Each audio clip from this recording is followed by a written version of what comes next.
The air on Trading Post GAMMA7 was a thick, permanent soup of 1,000 different lives. It was the smell of sizzling protein from a dozen different animal analogs, the sharp, ozone tang of overworked life support systems, the musky, unfamiliar scents of species whose biology was a mystery to Daniel Reed. To most, it was chaos, a sensory assault. To Daniel, after 2 years, it had become the white noise of home.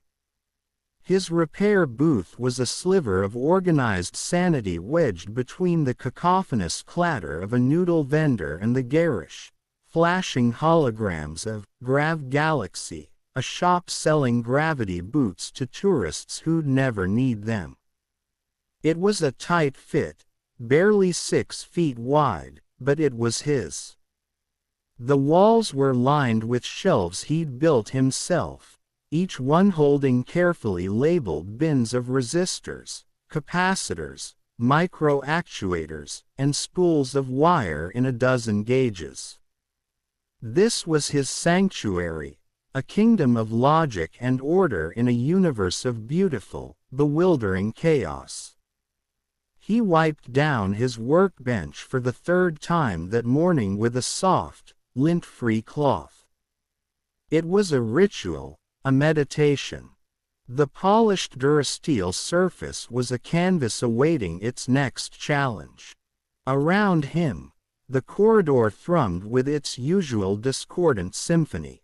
A 4-armed merchant from Xylos was engaged in a heated, guttural argument with a crystalline being, whose body chimed and tinkled with every agitated movement. The debate over shipping rates was a performance of flailing limbs and refracted light. From another stall, the smell of something cooking, a pungent, acrid odor of burnt rubber layered inexplicably with the warm, comforting spice of cinnamon, wafted through the air. Daniel's nose had long since learned to filter it out. This was the edge of charted space, a place for those running from something or running towards something else. For Daniel, it had been a little of both. Running from the soul-crushing competition of Earth's corporate repair centers, where your worth was measured in certifications he couldn't afford, and your creativity was stifled by proprietary software and corporate policy. Here, on GAMMA7, none of that mattered. The aliens, the Tarkians, the Kur, the silent, floating Fords, didn't care about a piece of paper. They cared about results. They brought him their broken data slates, their malfunctioning environmental sensors, their cherished personal gadgets, and he poured his focus, his patience, his very soul into making them whole again. It was a simple, honest transaction. Broken, then fixed. Despair, then gratitude. It was a rhythm that soothed the parts of him that Earth had frayed. He was in the middle of such a transaction now, his hand steady as a surgeon's as he guided a micro-soldering iron. A data slate, its screen a spiderweb of cracks, lay open before him. The owner, a nervous little glaive from the agricultural sector, had almost wept when he'd brought it in, explaining it held the entire genetic sequence for his clan's hybrid grain. Daniel worked with a gentle precision, his world narrowing to the tiny, glowing connection point, the wisp of smoke, the smell of hot flux. This was his purpose: to mend, to restore. It was in a moment of perfect focus that he heard it. A sound so small, so utterly out of place, that it cut through the post's ambient roar like a laser. It was a whimper, a tiny, heartbroken chirp, the sound a fledgling bird might make when tumbled from its nest. It was a sound of pure, unadulterated distress. Daniel's head came up, the soldering iron freezing in midair. His eyes, accustomed to diagnosing problems, scanned the entrance of his booth. And there, standing in the sliver of space between the sliding door and its frame, was a creature of legend. It was no bigger than a house cat, but the comparison ended there. Its body was covered in scales that shimmered with a living light, shifting from the deep blue of a twilight sky to the brilliant silver of a polished star.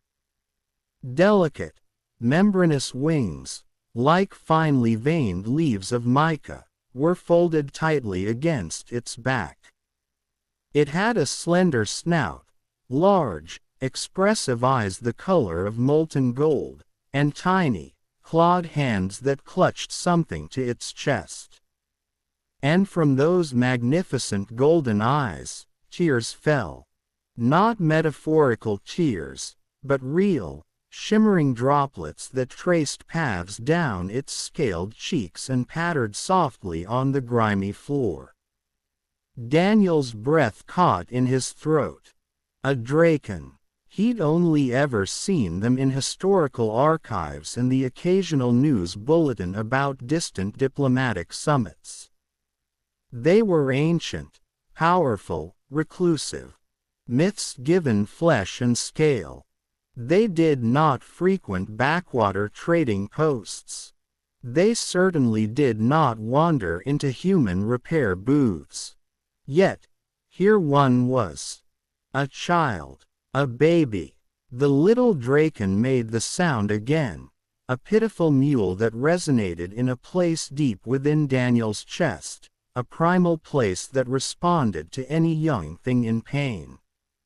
It toddled forward on unsteady legs, its movements clumsy and unsure. It held out the object it was clutching, its tiny body trembling with silent sobs. It was a toy, a sphere of crystal and some strange, pearlescent metal, about the size of a grapefruit.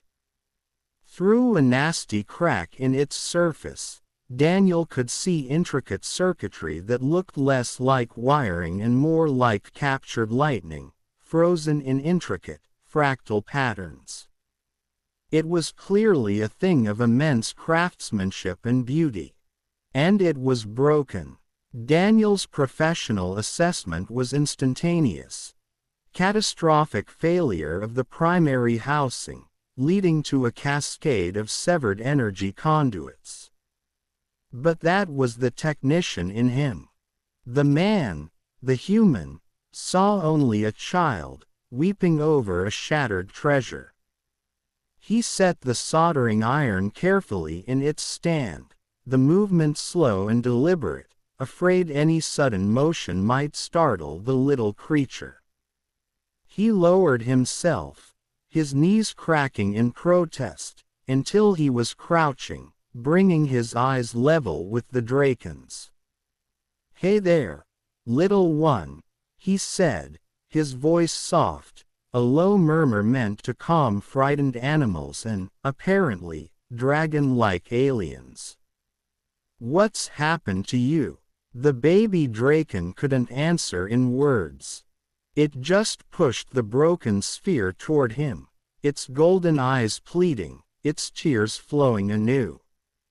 The message was as clear as it was heartbreaking. "Please. Fix it." Daniel glanced past the child, out into the corridor. He noticed, for the first time, a sudden shift in the atmosphere. Aliens who had been passing by a moment before were now actively veering away, their gazes averted. A merchant 2 stalls down, a hulking Tarkian who usually boomed with laughter, was suddenly, hurriedly, pulling down his reinforced metal shutter with a deafening clang. The message was clear. This is not our business. This is trouble. A cold knot of apprehension tightened in Daniel's stomach. This was more than just a lost child. This was a violation of some unspoken rule, a trespass into a world he wasn't meant to interact with. The sensible thing, the safe thing, would be to gently usher the child back into the corridor, to let its own people find it. But then he looked back at those golden eyes, swimming in tears, at the tiny, trembling hands offering up its broken heart in the form of a toy. Safety and sense evaporated. All that remained was a simple, undeniable imperative. A child was crying. He could help. Okay, he murmured, his voice a gentle anchor in the child's storm of sadness. He pulled over a small, padded stool he used for reaching high shelves and patted it. Come on up here. Let me see what we've got here. The little Draken sniffled, a wet, hiccuping sound, and clumsily climbed onto the stool. It sat with its wings drooping, a picture of utter dejection, still clutching the broken sphere. Daniel reached out, his movements slow and non-threatening. May I? He asked, his hands hovering near the toy. The child hesitated for a moment, its grip tightening. Then, with a tremulous sigh, it relinquished the sphere into Daniel's care. The trust in that small gesture felt heavier than any piece of machinery he'd ever held. He turned the sphere over in his hands. It was cool to the touch, and the internal circuitry pulsed with a faint, dying light. This was no mass-produced trinket. This was heirloom quality, possibly one of a kind. The technology was alien, breathtakingly complex, based on principles far beyond his human understanding. Fear prickled at the back of his neck. What if he couldn't fix it? What if he made it worse? He pushed the fear down. Broken was broken. A cracked housing was a cracked housing, whether it was plastic or crystal. A severed connection was a severed connection, whether it was copper or frozen light. The principles of repair, patience, care, and a deep understanding of how things were meant to fit together, were universal. He met the child's anxious gaze. I'm going to try to fix this, he said, speaking slowly and clearly. It might take a little while. Is that okay? The baby Draken stared at him, its huge eyes searching his face. Then, it gave a slow, solemn nod. The tears had stopped, replaced by a flicker of desperate hope. And so, Daniel got to work. He started by using his finest micro tools to carefully pry open the cracked crystal shell. It was nerve-wracking work. One slip and the entire structure could shatter. Inside, the damage was even more apparent. The lightning-like circuits were severed in multiple places, and a central crystal, which he assumed was some kind of power regulator, was fractured. He began to talk as he worked, a habit born of long hours alone, a running commentary that soothed his own nerves and, he hoped, the child's. See this part here, he said, pointing with the tip of a micro-probe to a broken filament of light. This is like a tiny river. The light, the energy, it should flow through here like water, see?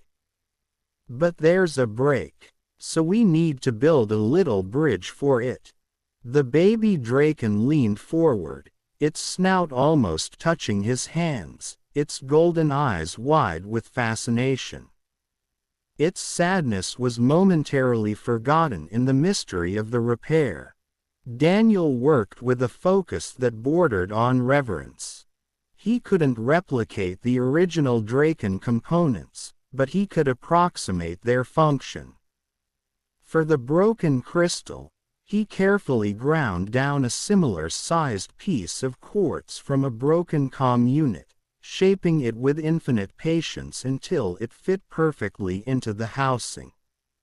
For the severed light filaments, he used strands of superconducting wire from his supplies, thinning them even further and weaving them across the breaks with the delicacy of a spider spinning its web. Time lost all meaning. The noisy corridor outside faded into a distant hum. His universe was this sphere, his tools, and the small, warm presence watching his every move. After about an hour, he needed a better light. "Here," he said, handing the child a small, focused penlight. "Can you hold this for me? Shine it right in here." The little Draken took the light in its claws, its expression turning serious, important. It held the beam steady, its tiny body rigid with concentration. Daniel felt a smile touch his lips. He was no longer just fixing a toy. He was teaching, sharing a moment of purpose. "That's perfect," he murmured. "You're a good helper." A happy, clicking chirp was his reward. Finally, after what felt like an age, the internal repairs were as complete as he could make them. He applied a clear polymer sealant to the cracked outer shell, smoothing it until it was almost invisible. The moment of truth had arrived. He took the sphere back from the child, his heart hammering against his ribs. He pressed the activation point on the base, a subtle indentation he'd noticed earlier. For one terrifying, heart-stopping second, nothing happened. Daniel's hope plummeted. He had failed. He would have to look into those golden eyes and tell this child he couldn't save its treasure. Then, a faint hum, so low it was almost a vibration, emanated from the sphere. It lifted gently from his palm, floating into the air between them. It began to spin, slowly at first, then with a steady, graceful rhythm. And then, light erupted from it. Not a simple glow, but complex, three-dimensional patterns of stars and swirling nebulae, of cosmic dust and distant suns. The projections danced across the walls of his small shop, transforming the grimy, cluttered space into a miniature cosmos. The air filled with a soft, melodic chime, like the ringing of 1,000 tiny, crystal bells.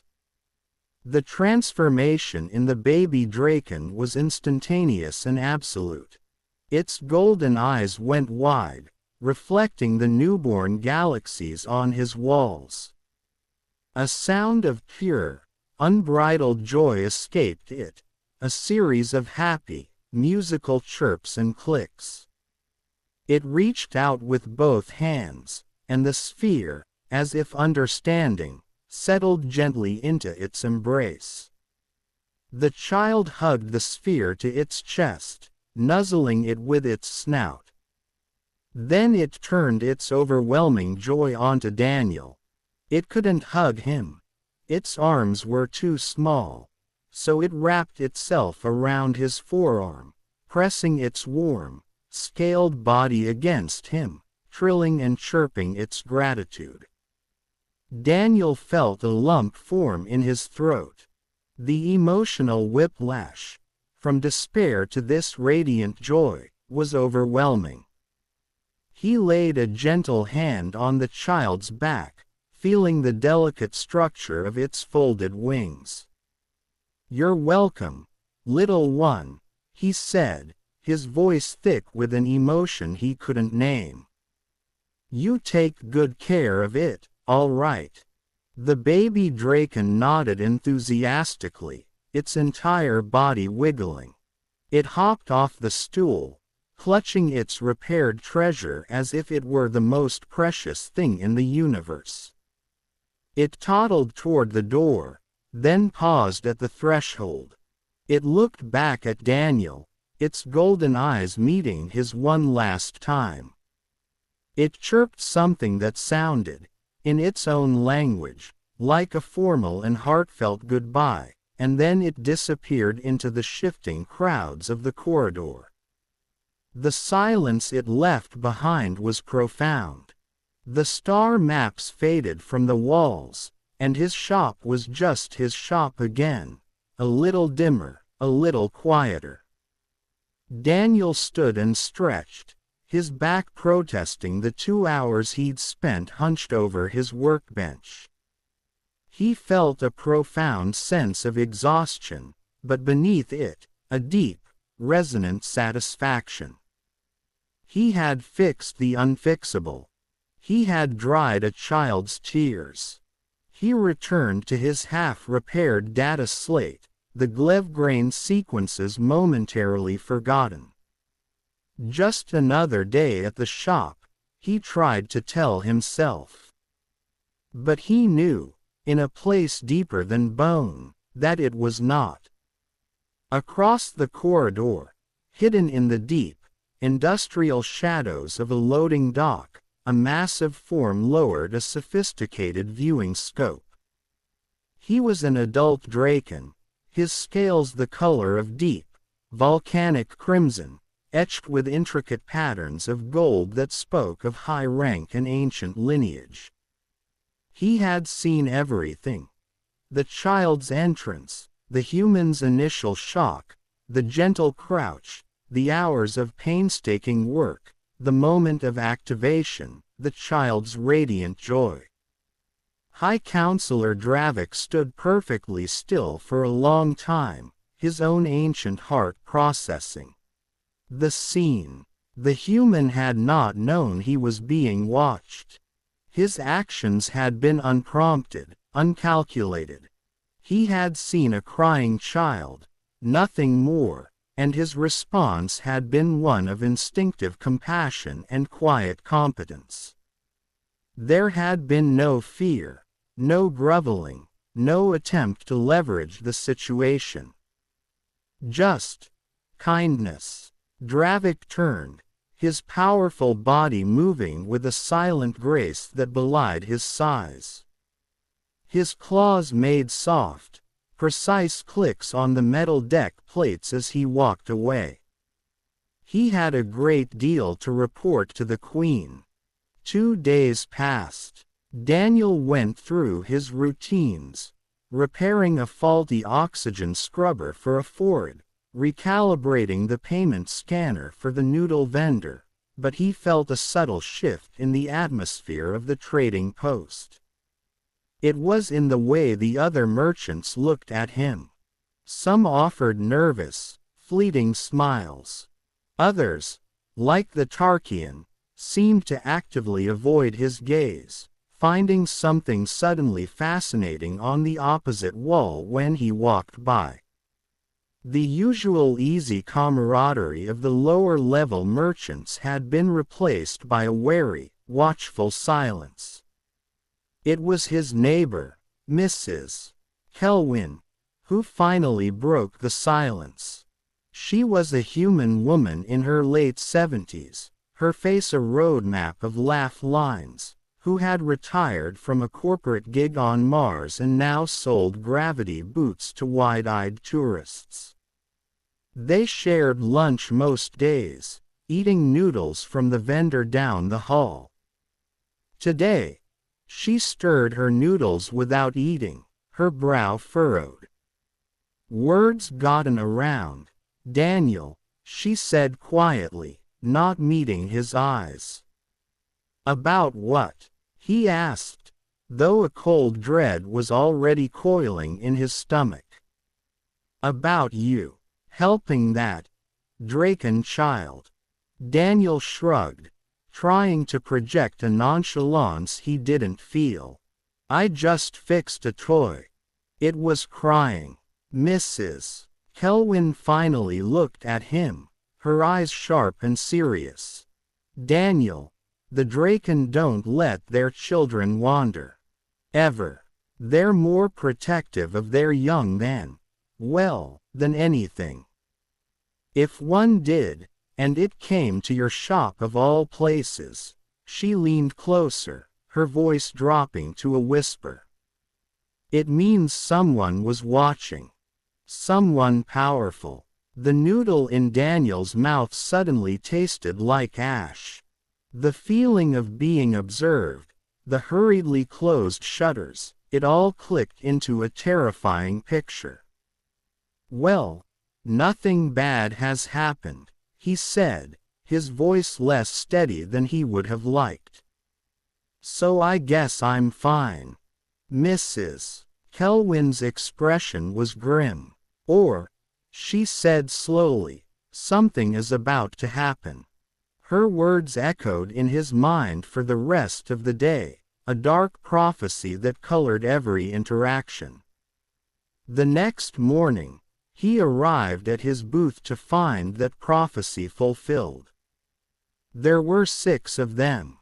6 adult Draken, each standing at least 7 feet tall, their scales gleaming like polished obsidian, jade, and bronze in the station's harsh lighting. They were immense, powerful, and their presence seemed to suck all the sound and space from the corridor. They made the bustling trading post feel like a dollhouse. Flanking them were a pair of nervous station security guards and Administrator Wells, the perpetually flustered human bureaucrat who ran GAMMA 7. Wells was wringing his hands, his face pale. Daniel's heart seized in his chest. His mouth went dry. This was it. He had broken some sacred law, offended the most powerful species in the sector. He was going to be spaced. The lead Draken, the one with crimson and gold scales, took a single step forward. His voice was deep, a resonant bass that vibrated in Daniel's bones. Daniel Reed. The use of his name was somehow the most terrifying part. That's me, he managed to croak. I am High Counselor Dravik of the Draken Sovereignty. We need to speak with you. May we come inside? What else could he do? His hands trembled as he fumbled with the keypad. Unlocking the door, the 6 Draken entered, having to duck their heads to clear the doorway meant for smaller species. Administrator Wells tried to scuttle in after them, but Dravik held up a single, clawed hand without even looking back. The message was absolute. Wells froze, and the door slid shut, leaving Daniel alone with the giants. His shop, his sanctuary, felt impossibly small, a claustrophobic cage. Daniel stood behind his workbench, using it as a shield. Dravik's ancient, intelligent eyes scanned the room, taking in the shelves of components, the tools, the half-finished projects, before finally settling on Daniel. Do you know who you helped 2 days ago? Dravik's tone was unreadable. A child, Daniel said, his voice barely a whisper. A Draken child with a broken toy. That child, Dravik said, each word measured and heavy, was Princess Lissa, youngest daughter of Queen Sereth, ruler of the Draken Sovereignty. The floor seemed to lurch beneath Daniel's feet. He gripped the edge of the workbench, his knuckles white. Princess. He had been handling a royal heirloom with his grubby human tools. I didn't know. She was crying. The toy was important to her. The toy, Dravik continued, his gaze unwavering, was a royal heirloom. It has been passed down through the royal clutch for 6 generations. It projects the star patterns visible from our homeworld on the night each princess is born. It is, by any measure, irreplaceable. Daniel felt a cold sweat break out on his forehead. If I had known, I would have been more careful. I did my best, but I'm just a repair tech. I don't have the right equipment or the knowledge. You misunderstand, Dravik interrupted, and for the first time, his tone softened by a fraction. The repair was perfect. The toy functions exactly as it should. The princess has not put it down since you returned it to her. Relief, so potent it was dizzying, flooded through Daniel. It was followed immediately by a deeper, more profound confusion. Then, why are you here? One of the other Draken, a female with scales like polished silver, spoke. We are here because of how you treated the princess. Her voice was clearer, sharper than Dravik's, like a silver bell. I am Commander Shara, head of the Royal Guard. I was tracking Princess Lissa when she wandered from our ship. She slipped past my watch for only minutes, but in that time, she found your shop. I stationed myself outside and observed everything. Dravik took over. I watched you interact with her. You did not recognize her species or her status. Correct. No, Daniel admitted, the truth dawning on him. I mean, I knew she was Draken, but I'd never met one before. I didn't know she was royalty. Exactly, Dravik said, and there was a strange light in his eyes. You saw a distressed child. Nothing more. You offered comfort before asking questions. You spoke to her gently. You included her in the repair process.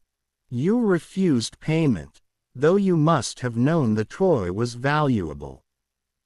Daniel was speechless. It had seemed so obvious, so natural. What else would anyone do? In our culture, Dravik explained, how one treats the young reveals their true character. The Draken have existed for over 12,000 years. We have seen countless species rise and fall. We have learned to judge carefully. Humanity is young, Commander Shara added. Only 500 years since you left your homeworld. Many elder species dismiss you as reckless, emotional, unworthy of standing among the established powers. A spark of defensive anger flared in Daniel's chest, but he bit his tongue. Arguing with 7-foot-tall dragon people in his own shop seemed unwise. Dravik continued, we have been undecided about your species. But your actions have given us clarity.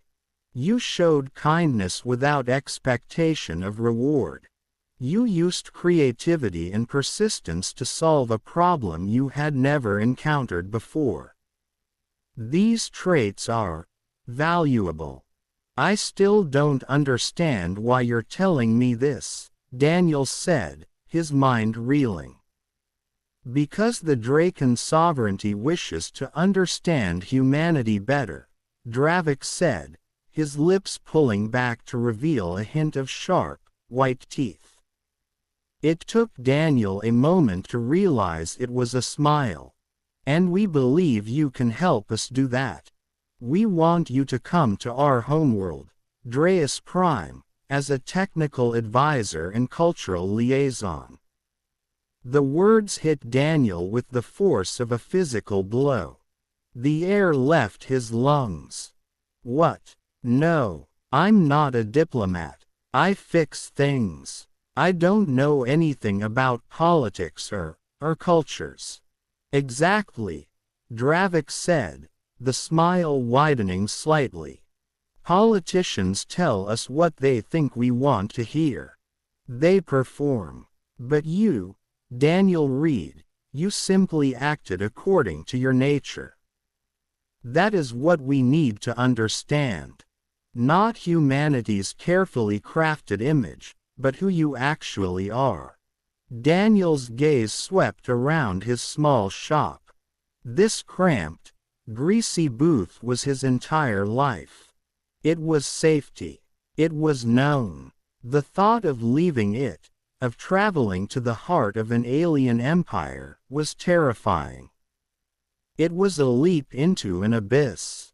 But then he thought of the baby Draken, Princess Lissa, of her tears, of the way her whole being had lit up with joy when the stars had bloomed in his shop. He thought of Mrs. Kelwin's words about humanity being dismissed as unworthy. If a simple act of kindness, something that felt as natural as breathing, could somehow, in some small way, change that perception. He looked back at Dravik, at the ancient, patient eyes. Can I think about it? He asked, his voice quiet but steady. Dravik nodded, a gesture of respect. You have until tomorrow. We will return for your answer. As smoothly as they had arrived, the 6 Draken filed out of his shop, leaving Daniel alone in the sudden, echoing silence. He stood there for a long time, his mind a whirlwind of fear, doubt, and a tiny, stubborn flicker of something that felt like hope. He barely slept that night. The ceiling of his small station quarters became a screen onto which he projected every possible future. Glorious success, humiliating failure, quiet obscurity in some alien corner of the universe. He thought of Earth, of the crowded, cynical repair centers, of the way the galaxy saw his species, as noisy, impulsive children. He thought of the weight of that perception. By the time the station's artificial dawn cycle began, illuminating his room with a soft, blue glow, he had made his decision. It terrified him, but it felt, in his bones, like the right one. When Dravik returned alone the next morning, Daniel was waiting for him outside his shop, a single duffel bag at his feet containing his most essential tools.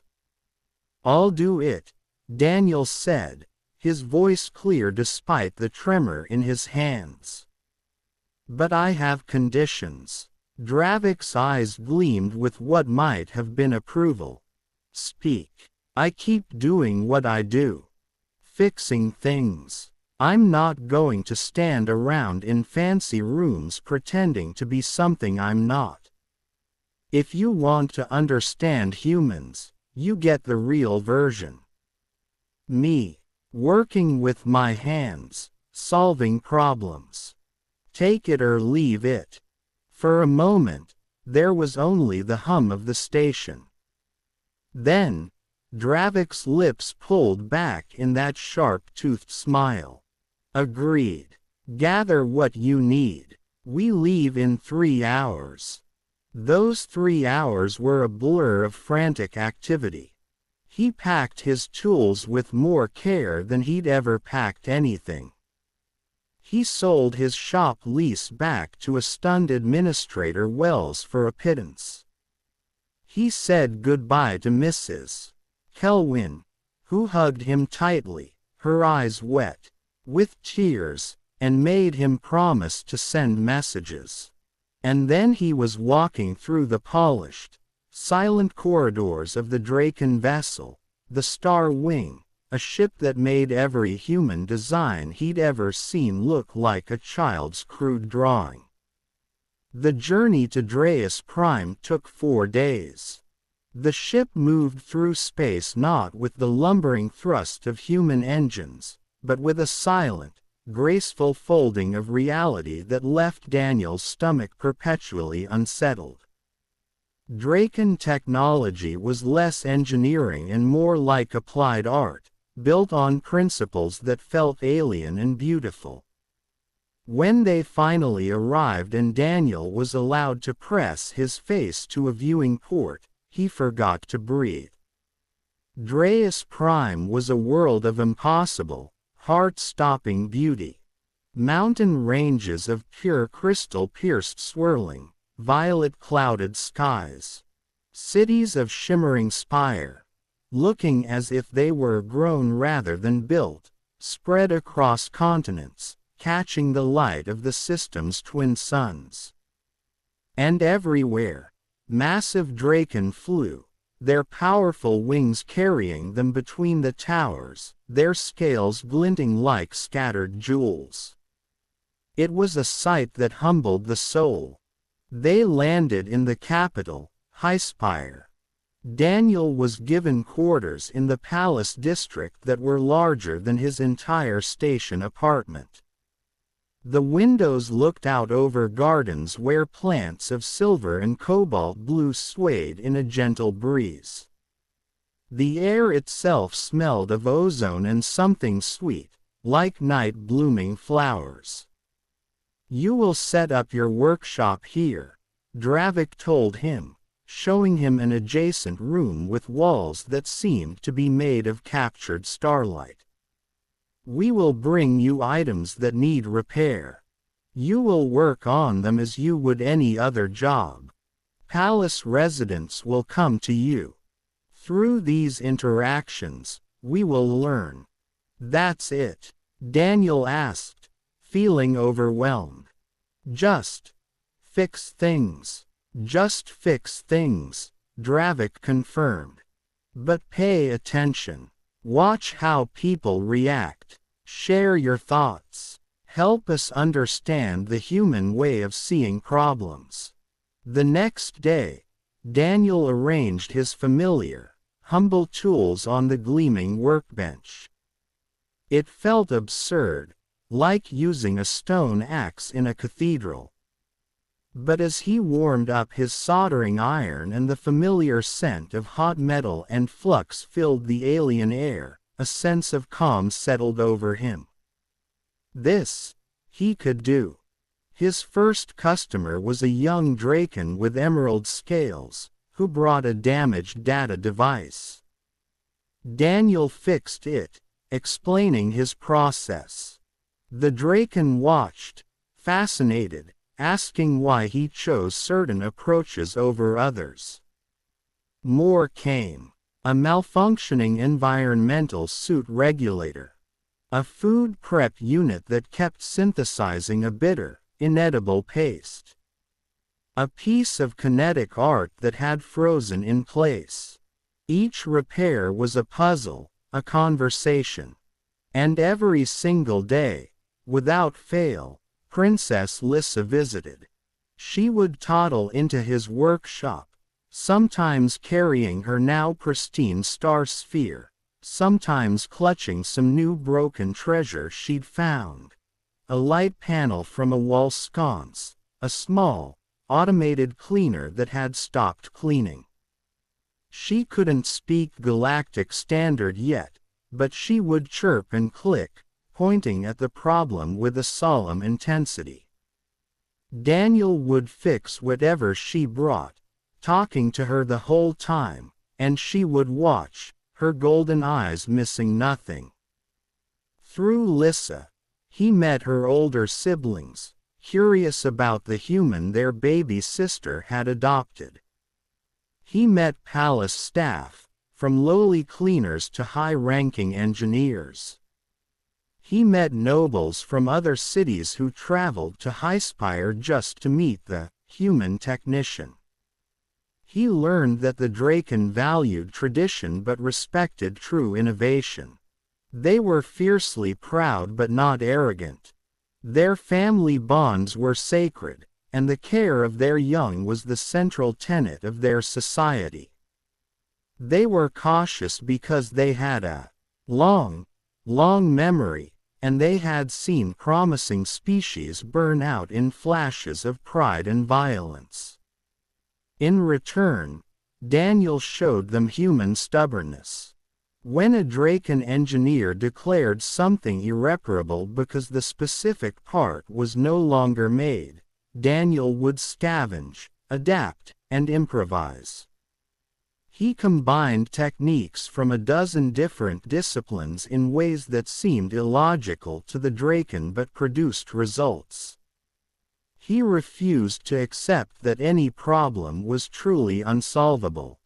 3 months into his stay, a master craftsman named Old Scale, whose own scales were the color of tarnished silver, brought him a challenge. It was an artifact, thousands of years old, a sculpture of interwoven crystal and living metal, that should have shifted through a spectrum of colors with the changing light. An earthquake had damaged it, and now it sat dark and inert. "It cannot be fixed," Old Scale said, his voice heavy with a grief that was palpable. "The technique for creating the bonding matrix was lost centuries ago. I have studied it for weeks. There is no solution." Daniel examined the artifact. Old Scale was right. The original method was a mystery, a piece of lost magic. But maybe that was the point. Maybe it didn't need to be fixed the old way. He worked for 3 days straight, forgetting to eat, forgetting to sleep. He used principles from human circuit bending, combined with what he'd gleaned about Draken energy flow. Instead of trying to recreate the lost matrix, he built a new, hybrid network that mimicked its function through a completely different pathway.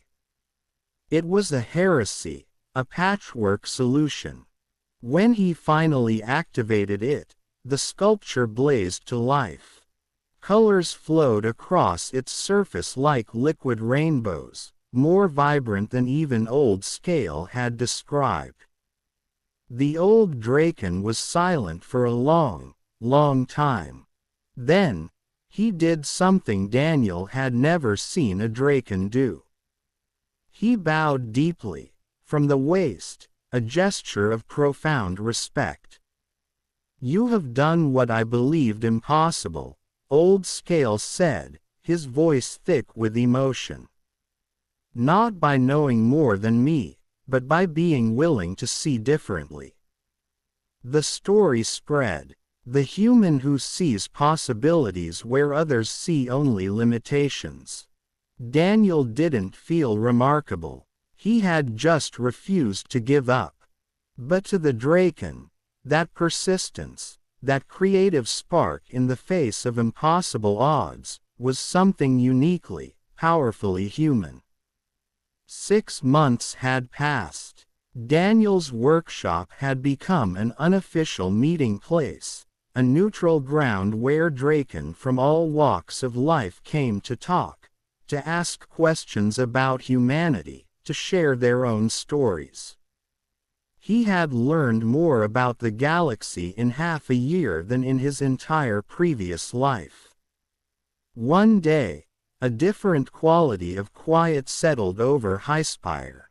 The air felt charged. When Dravik appeared at his door, Daniel knew. "The Queen wishes to meet with you," Dravik said. Now, Daniel's hands went cold. Queen Sereth, the ancient matriarch, the power behind the throne. He had never met her, had only seen her from a distance. The thought petrified him. "Do I need to change?" he asked, gesturing to his grease-stained work clothes. Dravik shook his head. "She asked for you, not a dressed-up version." They walked through corridors of breathtaking beauty, finally reaching a pair of massive doors carved with the history of the Draken people. They swung open silently, revealing a throne room so vast the ceiling was lost in mist. Light poured through crystal windows, painting the floor with shifting rainbows. And at the far end, on a throne of black stone and silver, sat Queen Sereth. She was immense, her scales a deep, obsidian black, marked with patterns of royal purple that seemed to swim in the light. Her eyes were a piercing, ancient violet, and when they fixed on Daniel, he felt she could see every secret he had ever held. "Approach," she said. Her voice was softer than he expected, but it carried an immense, calm authority. Daniel walked forward, his legs feeling like water. He had no protocol. He stopped a respectful distance away and simply met her gaze, as he would with anyone he respected. The Queen studied him, the silence stretching until Daniel's nerves were screaming. Then she spoke. "My youngest daughter speaks of you constantly. You are, in her words, the nice one who fixes broken things and tells good stories." Despite his terror, Daniel felt a genuine smile touch his lips. "Princess Lissa is a sweet kid. Smart, too. She's already learning to use some of the basic tools. You've been teaching her." The Queen's tone was unreadable. "Just small things," Daniel said quickly, fear returning. "How to identify different components. Basic safety. She's curious, and I figured it couldn't hurt. And you did not think to ask permission from the royal family before teaching the princess." Daniel's stomach plummeted. He had overstepped. "I'm sorry, Your Majesty. I didn't think she would come by and want to help, and it seemed natural to show her things. I should have realized." Queen Sereth raised a clawed hand, stopping him. "I am not angry. I am curious. You treat my daughter as you would any child. Not as royalty. Not as a political tool. Simply as a young one who wants to learn." "Why?" Daniel blinked. "Because that's what she is. I mean, yes, she's a princess, but she's also just a kid who likes fixing things and hearing stories. Treating her differently because of her title, it seems wrong." The Queen was silent again, her violet eyes probing the very core of him. When she finally spoke, her words were careful, measured. "Daniel Reed, do you know why you are truly here?" "To help you understand humans," Daniel said. "Through my work." "That is part of it," the Queen agreed. "But there is more. The Galactic Core Council requires sponsorship from an elder species before a young race can petition for membership. Humanity has been seeking such sponsorship for 20 years. They have been rejected by every elder species they have approached." Daniel's heart began to hammer against his ribs. The pieces were falling into a picture so vast it made him dizzy. "The Draken sovereignty is one of the oldest and most respected members of the Core Council," the Queen continued. "If we were to sponsor humanity, it would carry significant weight. But such a decision cannot be made lightly. We needed to understand what humanity truly is.